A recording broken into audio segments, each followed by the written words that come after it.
Welcome inside the Edward Jones chatting cage. Matt Yaloff with you. A show for you, the fan. Get involved on video call or on Twitter, and you get to get your face on TV or on the computer, as it were. And today's guest, I'm very excited to talk with Brian Anderson, longtime broadcaster for the Rays, and for your kids at home, a 13-year veteran of MLB. You pitched for over a decade for 4 teams, and you were a world champion. Welcome inside the chatting cage. How are you? I'm doing well. Listen, day baseball, I love day games. I absolutely love day games. So you give me day baseball, and I'm always in a good mood. Yeah, well, you're also watching and calling games for the best team in MLB right now. How do the Rays do this with a limited payroll year after year, competitive in a brutal division?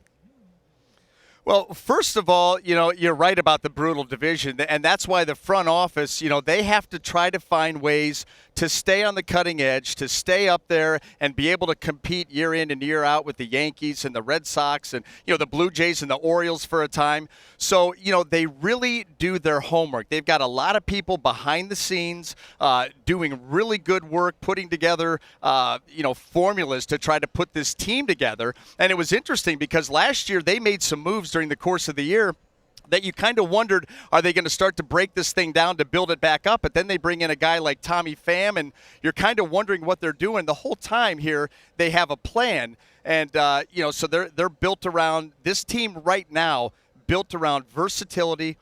You've got a lot of depth in this organization as far as position players go. Versatility, moving these guys around the field. They've got a lot of different ways that they can beat you offensively. They can hit some home runs and play long ball. They can play small ball too.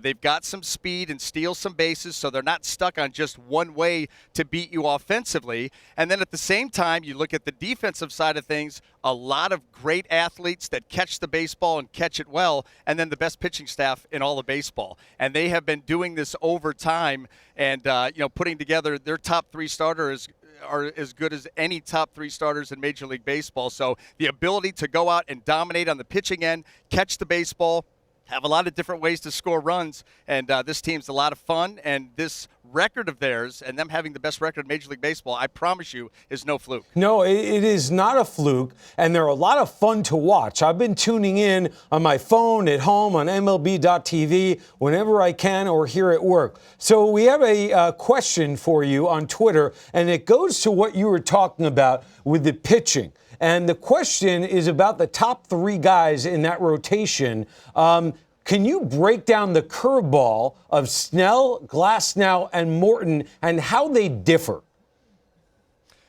Oh, you know what? Interesting. Okay, with Glasnow and Snell, they're very similar, and they're more of the 12-6 variety.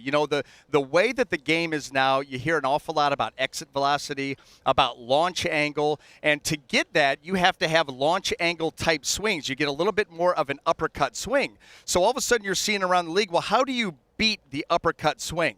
Well, 2 ways you can beat it. You can beat it with elevated fastballs, good elevated four-seam fastballs, with which all 3 of the Rays starters have. And then you can beat it below the swing by having good breaking balls, in this case the curveball, with a lot of depth. And so when you look at Blake Snell and Tyler Glasnow, very good 12-6 curveballs. They get a lot of depth with it. They play it off the fastball very well. Fastballs top of the zone, curveballs below the zone to try to hit those 2 planes to miss bats. And then Charlie Morton, a little bit different. He's going to run that fastball up on you, but his curveball is more of a 2-plane curveball. He's going to get a lot of depth with his curveball, but he also gets a lot of side-to-side motion with the curveball. And you'll see that here this afternoon. I mean, he'll rip that thing out there, and it's going to give you good depth, but it's also going to be down and away to the righties, down and in on the lefties. So while they're all curveballs, they have different, that's why we call it a 2-plane curveball for Charlie Morton, where Blake and Tyler is more of a 1-plane top to bottom. That's a great explanation for a great question. And I'm watching you, and we're talking before a day game, and I'm thinking you have spent decades as a pro player and commentator. What is the over-under on the number of meals you have eaten at a ballpark? Oh, geez. I mean, what are we talking let's about see here? Well, as a broadcaster, it's one a day. Okay. So right. if you factor in, the average about 150 games a season Okay. for the past 9 seasons or 10 seasons. So we're talking at 1,500 meals. Okay. 15. And then add the 2 other. Okay, I'm going to go with this: about 1,700 meals as a broadcaster Okay, at the ballpark. I have my calculator. And Go ahead. As your calculator. Yep. And then as a player, Yep. it was at probably 2 to 2.5 times a ball game for 13 seasons. It's a lot. Okay. It's a lot. We're well up into the thousands. There's been a lot of ballpark food taken down by this guy. I got lost on I had a calculator and I couldn't follow you. All right, video caller, let's do it. Welcome inside the Edward Jones chatting cage. Hello, tell us your name and what you'd like to know. Hey, BA, my name's Jeff. Actually used to live in Tampa Bay, but now I'm out in Las Vegas. I had a question for you, actually, about the Rays for the rest of the season. Assuming that they stay in contention, and I think they will with the pitching that they have, do you see the Rays making a move maybe for a middle-of-the-order bat like a Jose Abreu from a team like the White Sox that could possibly be selling at the deadline? I can't help but think that with the starting rotation we have and the bullpen that we have as well, that this might be the year to try to go all in. Our farm system is absolutely loaded. I don't think it would hurt us to give up maybe some mid-level prospects for a player like that. And it does seem like that we're in need of that one true bat, that veteran presence in the middle of the order to maybe push us over the top. I was just trying to get your thoughts on that. Thank you. You betcha. Hey, listen, I think that this team is going to do everything that it has to do to try and win this season. And I think the first tip-off to that was shortly after free agency started up. What did the Rays do? They went out and they signed Charlie Morton. That right there was the shot across the bow. You go out and sign Charlie Morton, this team was pushing all the chips to the center of the table. Now, they're not going to mortgage the future. No question about that. They're not going to do that. But the farm system, like you said, is so very deep that there are a lot of different pieces that they could go and use to get whatever they feel that they need. If that's the big bat, they can try and go and do that. But I guarantee you they will leave no stone unturned as you get down close to that trading deadline to try to make this team better, because I really believe, like I said, the signing of Charlie Morton was the first tip-off. But now that the season has started and you've gotten into it, they really believe that this team is absolutely not a fluke and they're capable of doing some great things. So they will look to enhance if need be. All right, another video caller. And hello and welcome to the show. You got the hat going. I love it. What is your question for Brian Anderson? Hi, my name's Tori. Do you see Gloss now as a Cy Young contender? Oh, I mean, absolutely. The easy answer is yes, and why not? I mean, he was the American League Pitcher of the Month for March and April.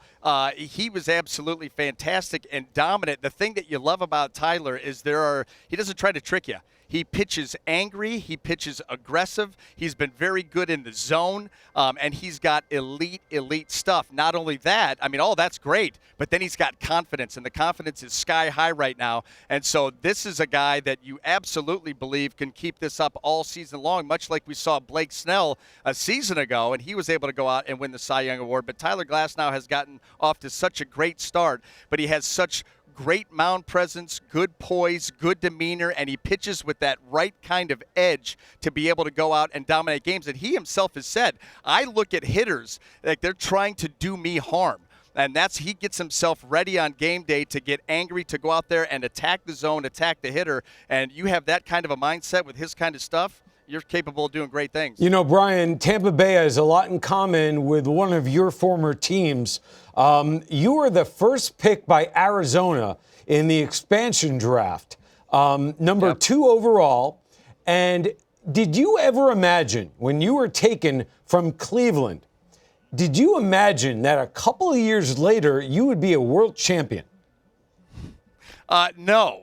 Not at all. But, the funny story was I grew up in the Cleveland area, and so now I'm with the Indians. I am pitching with that team in the '97 World Series against the Florida Marlins at the time, and we end up losing that, Game 7. on the road in Miami in extra innings, and it's absolutely devastating because I grew up around there, and now I'm an Indian and have to live with that. And you're landing back into Cleveland going, well, you know what? We're going to have to work hard this offseason and get ourselves back to the World Series and get this thing right next year. And about a month later, all of a sudden I'm getting picked by the Arizona Diamondbacks, and I'm going to an expansion team. And an expansion team, you always know that first year, it's let's avoid losing 100 games. And so you go out there wondering how they're going to put that together. The one thing that you did know is Jerry Colangelo and his group were they were very determined to win and to win fast, but still putting that all together, how quickly is that going to come together? I don't think anybody envisioned just 4 years later. In fact, 1998, the expansion year, the record's obviously not very good. 1999, we're in the playoffs. Yeah. I mean, we're in the playoffs playing the New York Mets in a series that really, quite frankly, we gave away. Or you could say maybe the Mets took it from us. We should have been in control of that series, and it didn't work out for us. And then 2 short years after that, end up knocking off the dynasty that was the New York Yankees in 7 games. Amazing. At home in the bottom of the 9th. Yeah, you talk about two ends of the spectrum, getting a chance to pitch in 2 different World Series, and you lose one in a Game 7 on the road in extra innings, and then you're part of a team that wins one at home in a Game 7 in the bottom of the 9th. I mean, it doesn't get much further apart than those two. You are a wanted man. You were 3rd overall in the 93 draft, and then 1st overall by Arizona in the expansion draft. So in the in the 90s, this guy was the guy. All right, another video call. Hello and welcome inside the Edward Jones chatting cage. Hello to you. What's your name and what do you want to know? Good morning. My name is Lou Flores, and my question from Mr. Anderson is, what advice will he give to others that want to become a sportscaster just like him? Wow. Well, you know what? If you're going to be the color analyst, playing in the big leagues or very close to it is going to help you out, because that's kind of what they're looking for there. A guy who's been out on the field that can kind of, they call it color analyst because you're kind of coloring, you're painting the pictures. You're giving a peek behind the scenes, why things happen, some things to look for. Butch, listen, get up here in a second. And anyway, so that's on the color.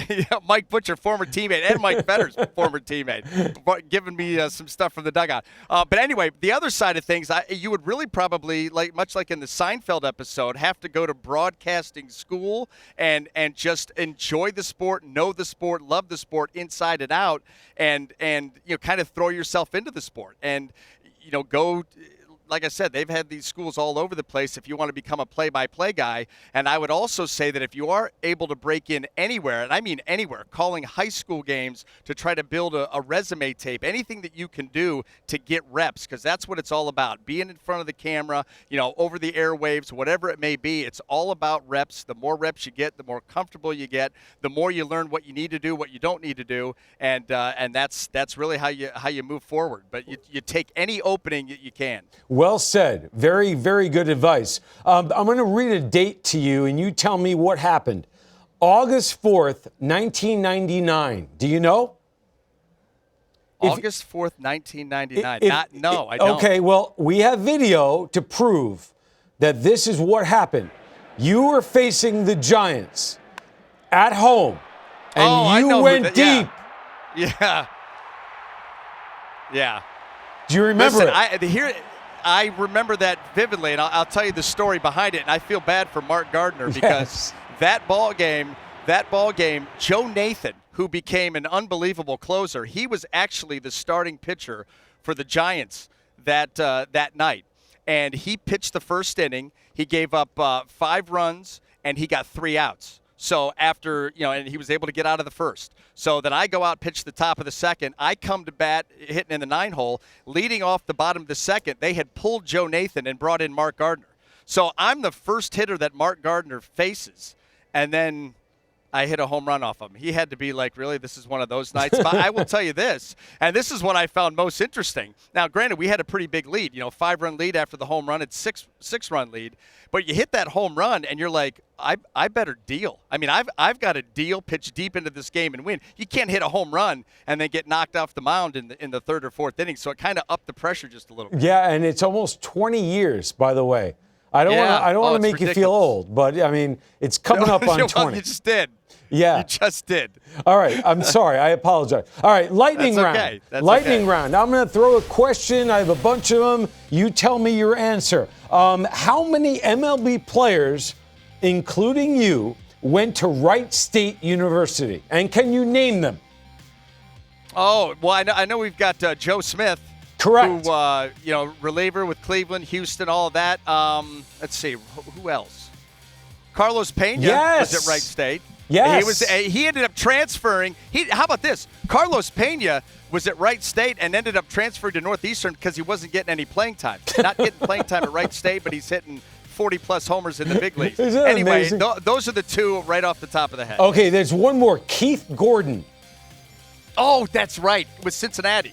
Yes, Yep. Keith Gordon was at Wright State before I got there, and he was this is one of those kids that could have been, he could have been a strong safety, a free safety, a cornerback, an MLB. Unbelievable athlete. Okay, we're going to fly here because I'm being told you got to go faster. All right, here we go.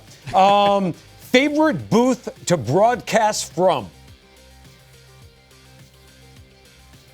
Wait a minute, say that again? Favorite broadcast booth. I'll yeah. tell you what. We were just there, and it's, I think, is it Oracle Park now out in San Francisco? Oh, it's San Fran. Yeah, it's San Fran. Listen, when I was playing for the D-backs, that by far and away was my favorite ballpark to go to because for the 4 of the 5 years that I was there, we were the two best teams in the division. And when we went up there, they didn't like us. We didn't like them. The crowd was always raucous. The stadium itself is awesome. But then the broadcast booth, this was the first time. This year, we've already played them back in April. And it was the first time I ever got to go up to the broadcast booth. And the views from the broadcast booths, unbelievable. So, yeah, that's not only my favorite ballpark, but the favorite booth, too. I tell people, if you go there for a game, sit up high so you can see everything. Don't sit down low. See the water and all the beauty. All right, final question. Most impressive pitcher. What do you got going on over there? What are you doing? No, don't worry. You're good. Okay. Most impressive pitcher right now in MLB. Oh, wow.